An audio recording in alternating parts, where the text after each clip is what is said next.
Quiero felicitar a los organizadores, al doctor Alfonso, por el éxito de tener el acierto de realizar el Congreso de manera virtual. Bueno, el tema que vamos a hablar es cuando el paciente no responde y es justamente lo que ocurre con mucha frecuencia. Sabemos que el administrar el medicamento y pensar que ya se va a mantener el efecto es un error. Eh, pero vamos a definir algunas cosas. ¿Cuándo es que no responde el paciente? La pregunta más importante. En ocasiones tendremos algún paciente que después de darle la medicina y le hagamos algún estudio de endoscopía, todavía podemos tener algo de lesiones y no lo vamos a tener perfectamente cicatrizado como nos vamos a encontrar la evidencia en los papers. Eh, Preguntas importantes. ¿Cómo se monitorea el paciente? ¿Qué frecuencia? ¿Qué es pérdida de respuesta? ¿Cuáles son las medidas objetivas que debemos de llevar a cabo? Y luego, cuando tengo todas estas cosas, ¿qué hago con los resultados? Con eso, con estos datos es con los que finalmente terminaríamos determinando una falla. Eh, Falla implica síntomas recurrentes que requieren aumento de dosis de adalimumab. Es una de las definiciones que se le ha dado. Interrupción de infliximab y terapia médica o necesidad de cirugía. Síntomas más cambios en el tratamiento. Por ejemplo, pacientes que respondieron a terapia anti-TNF con una posterior pérdida del efecto. Pero ¿qué era respuesta? ¿Cómo se había definido eso? En enfermedad de Crohn puede ser un aumento de puntos de SEDAI de más de 70 puntos o síntomas más evidencia de inflamación. Si se fijan, ponen atención, las definiciones son un poco difíciles de llevar a cabo y se especifican en función del medicamento que estemos utilizando, de los estudios pivotales y son diferentes. ¿Cómo se maneja la pérdida de respuesta? Bueno, se maneja en función de cuál es la causa y siempre es importante tener la evidencia de si es realmente actividad de la enfermedad inflamatoria. ¿Cuál es el plazo para yo decidir que un medicamento no está funcionando o cómo lo puedo definir en cuanto a falla? Bueno, hay plazos diferentes y implica plazos diferentes para cada biológico y en este caso voy a hacer énfasis únicamente en terapia biológica porque pues es la terapia que se usa en prácticamente todos los pacientes con enfermedad de Crohn, no así en colitis ulcerosa. Pongan atención en esta diapositiva y vean el nombre del estudio en la parte superior y algunos de estos, el fármaco que se ha utilizado.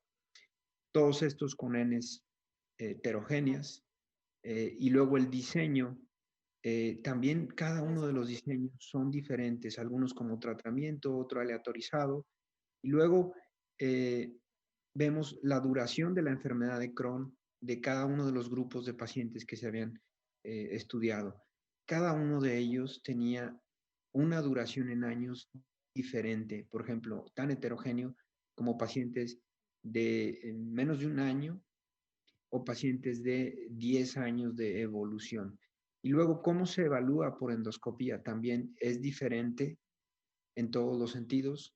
El SEDAI promedio, algunos vemos de 300, otros de 260, 270. Eh, el uso de una terapia previamente también es diferente. Entonces, en ocasiones es difícil definir la falla si tomamos en cuenta únicamente los ensayos clínicos.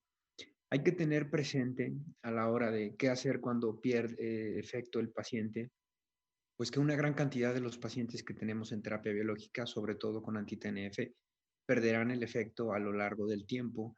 Y en esta gráfica vemos una gráfica clásica respecto a la adalimumab, cómo ocurre la pérdida del efecto a lo largo del tiempo. Y ahora sabemos muy bien que es importante tener en mente el hecho de optimizar la dosis e incrementarla. ¿Por qué los pacientes con enfermedad inflamatoria no responden a la medicación? Bueno, debemos de evaluar siempre cuando estemos ante una sospecha de falla terapéutica que son demasiados los mecanismos que pueden relacionarse a falla del efecto terapéutico. Por ejemplo, algo muy sencillo es en respondedores, no respondedores primarios, es que simplemente el medicamento no funcionó, que no va a funcionar y que tenemos que apostar a otro mecanismo. Que también tengamos un diagnóstico erróneo y es el paciente que no responde a nada, potencialmente no sea realmente esa enfermedad, más ahora que ya tenemos muchos recursos farmacológicos. Una parte muy importante es la dosis incorrecta y eso ocurre sobre todo en los pacientes muy graves o cuando son pacientes que llegan por otra indicación, es decir, que han sido tratados ya sea por dermatología o reumatología, que ellos usan dosis más pequeñas que las que usamos en gastroenterología, alergia o intolerancia a los fármacos. Respondedores, eh, perdón, no respondedores secundarios. Ahí entran otro tipo de consideraciones, por ejemplo, el cambio de la dosis y eso implica la disminución de la dosis sobre todo. Cambio en la administración y es que si se llega a tener una pérdida de dosis, ese paciente potencialmente va a reducir su nivel de fármaco en la sangre y esa puede ser una causa de pérdida de efecto secundario. Cambio en la fisiología. Bueno, en la fisiología del paciente respecto a, por ejemplo, aumento de peso, eh, una pregunta que ocurre también es si la enfermedad cambia con el tiempo. En ocasiones se activan otras vías inflamatorias después de un tiempo. Existen varios mecanismos que se pueden asociar a la pérdida de falla. Antes que nada, hay que evaluar posibles escenarios. Por ejemplo, evaluar si existe inflamación. En enfermedad inflamatoria es, por ejemplo, bajo nivel del fármaco, pérdida de la actividad del anti-TNF por anticuerpos anti-TNF, un brote severo con un consumo severo del fármaco, pérdida de la actividad anti-TNF por eliminación no inmune y desde luego el mal apego a la terapia. Inflamación no relacionada, es decir, nivel del fármaco eh, adecuado con una PCR elevada. Puede ser otra situación que no sea únicamente el problema de que tiene menos fármaco el paciente. Puede ser vasculitis, isquemia, otros mecanismos no inflamatorios. Por ejemplo, una estenosis. Llega a ocurrir un paciente con Crohn, sobre todo lo tenemos con una presentación de síntomas de dolor, de distensión, náusea, vómito. Un paciente que haya desarrollado cáncer durante la terapia biológica, pacientes que tienen síntomas de sobreposición asociados al intestino irritable y otros, me refiero a los casos de pacientes ya cicatrizados, y otros casos como pueden ser ya cosas más raras como amiloidosis, diarrea por sales biliares. Evaluar los posibles escenarios es importante, puesto que no únicamente implica incrementar dosis o bajar dosis, sino considerar todos los posibles escenarios que tengamos con el paciente antes de realizar un cambio o una situación que pueda comprometer al paciente por simplemente de forma empírica incrementar la dosis. De tal forma que, al igual que en la charla anterior, se aplica el concepto de ser proactivo. Si ya conocemos al Crohn como es, ya sabemos que tiene una evolución, bueno, es importante ser proactivo. No proactivo sin estrategia, sino proactivo en función de que sabemos que para cada fármaco hay tiempos que se deben de tomar en cuenta muy individualmente dentro de cada biológico. Una opción para ser proactivos es tener un monitoreo farmacológico con niveles, situación que aún se encuentra en debate, que no está generalizada para todos los casos, pero especialmente en algunos pacientes resulta ser muy relevante, puesto que son sobre todo los pacientes con un eh, índice de complicaciones o aquellos pacientes de mayor dificultad en el manejo de sus complicaciones. El monitoreo de fármacos anti-TNF, hay en muchas partes del mundo que lo usan de forma rutinaria. La discusión está sobre si debe de ser un monitoreo proactivo o si puede ser un monitoreo reactivo. A la hora de tener niveles bajos de fármaco, podemos tener en cuenta que si no existen anticuerpos, simplemente se incrementa la dosis. Que si hay un bajo nivel de anticuerpos, se puede incrementar la dosis. Y si hay un alto nivel de anticuerpos, hay que cambiar ya sea la misma clase, si fue un fármaco que haya tenido respuesta o falla secundaria, o a una diferente clase si sospechamos o no tenemos muy claro si es una falla primaria. Alto nivel de fármaco implica siempre un cambio de clase de fármaco, siempre y cuando se excluyan todos los efectos que ya hemos visto en las diapositivas anteriores. Bueno, la opción de ser proactivo en el manejo de mantener el fármaco es una opción que ha sido comprobada en diferentes publicaciones. Vamos a hablar un poco de cómo el medir proactivamente, optimizar intencionadamente, evita que los pacientes recaigan en hospitalización. Más aparte de evitar que el paciente esté cayendo en hospitalización, tiene un efecto importante y es que el paciente permanece más años en la medicación.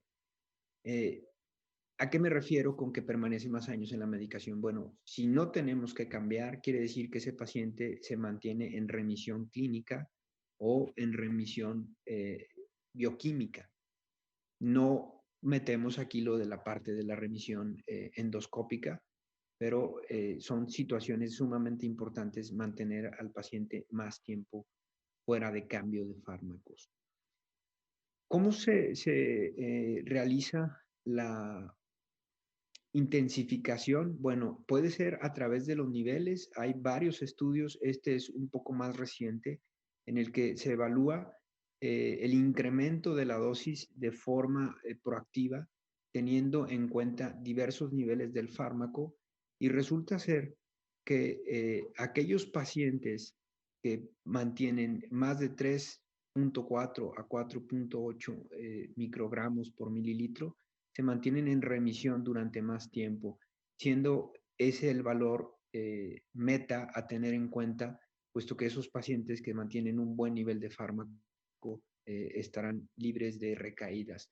Hay otras formas, sobre todo, pueden ver aquí este calculador, que ha sido recientemente diseñado. En este caso es un calculador pediátrico. Ustedes pueden ver que toma en cuenta varias situaciones, como por ejemplo el nivel de PCR, el nivel de albúmina.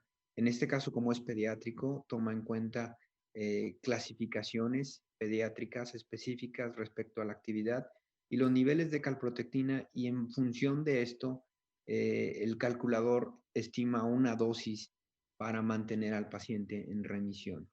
Ahora, la parte de tener anticuerpos es ideal para algunos escenarios, pero también existe evidencia de que cuando el paciente no va respondiendo con un monitoreo proactivo en función de marcadores bioquímicos, se pueden mejorar las dosis. Este es el estudio CALM con adalimumab, en el que se evalúa precisamente escalar la dosis en función de SEDAI, de calprotectina fecal, de proteína C reactiva.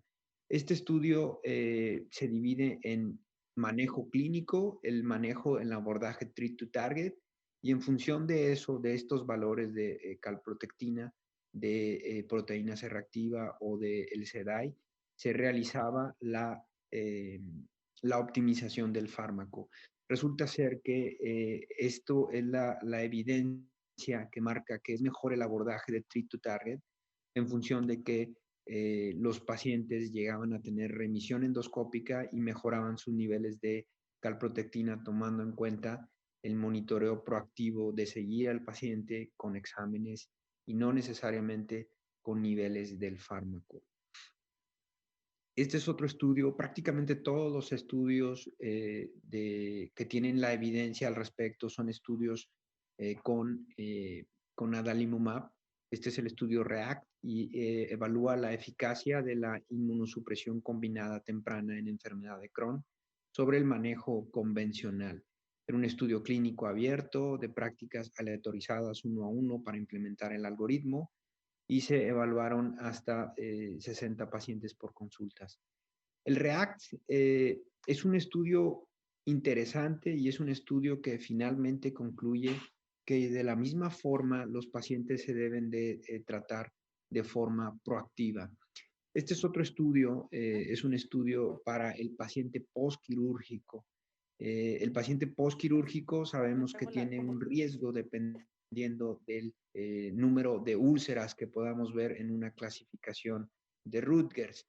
Sin embargo, no se sabe exactamente, no se sabía exactamente si podíamos monitorizarlo con niveles de calprotectina o tratando de ser menos invasivos. En este estudio se evalúa un nivel de calprotectina fecal de más de 100 microgramos y fue el que indicó la posibilidad de recurrencia endoscópica con una muy buena sensibilidad de 89% y una sensibilidad, una especificidad del 58%. Esto es cuando se realiza la colonoscopia a los 6 meses del evento postquirúrgico y también pues marca la necesidad del reinicio de la terapia biológica. Entonces, la evidencia de optimizar al paciente es buena. Hay varios estudios que solventan el uso de tanto medidas no invasivas como la mejora de las condiciones en calidad de vida, en cantidad de sangrado, en síntomas respecto al uso de los medicamentos de forma proactiva.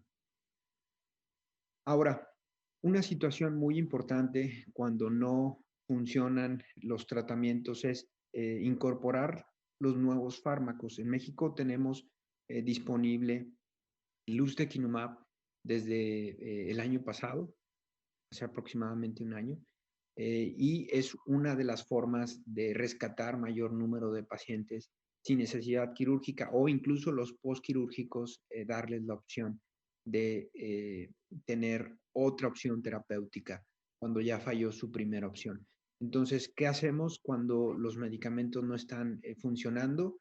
Si teníamos en México la opción de los fármacos anti-TNF, ahora una opción interesante es incorporar las nuevas moléculas ya disponibles que ahora estamos prácticamente completos. Estudios de extensión ya de buen tiempo, 92 semanas, con el uso de ustekinumab, dan una buena cantidad en porcentajes, aquí lo vemos, de pacientes en remisión, de pacientes sin síntomas después de utilizar ustekinumab a cada 8 semanas. También tenemos buena evidencia en el caso de vedolizumab en pacientes con enfermedad de Crohn. Una diferencia de ustekinumab y de vedolizumab es que parece que ustekinumab viene también más como una molécula de rescate para aquellos pacientes que ya han recibido otras terapias y vedolizumab sí es una opción, pero no parece tener tan buen efecto después de haber utilizado un biológico anti-TNF. ¿Cómo mejoramos la respuesta de los pacientes? Este es el estudio LOP-CD. En este estudio de etiqueta abierta, un estudio observacional, se evaluó la infusión de pacientes en la semana 10 después de la inducción. El adicionar el vedolizumab mejora las tasas de síntomas, mejora la cicatrización endoscópica. Entonces, esta es una forma de rescatar a aquellos pacientes que aparentemente no están respondiendo en enfermedad de Crohn. Ya prácticamente voy a terminar y les dejo mis conclusiones. El biológico no es perfecto. La mejor apuesta es monitoreo y el manejo crónico de forma proactiva. En esta enfermedad debemos de ser proactivos. Ya sabemos que el Crohn tarde que temprano se va a reactivar, que va a progresar. Y de esta forma debemos de tener un enfoque que sea proactivo, no reactivo, agendando frecuencia, evaluando cambios en las dosis y el monitoreo continuo. Y me refiero a un monitoreo continuo con marcadores fecales, con endoscopía, lo que fuese necesario, y si es posible, con niveles farmacológicos.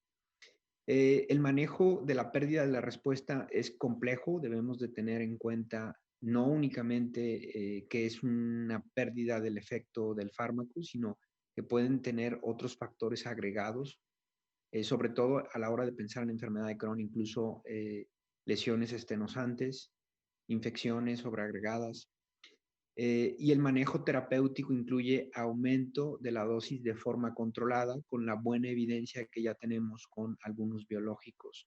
Es necesario diferenciar entre infección, actividad o falta del medicamento. Gracias.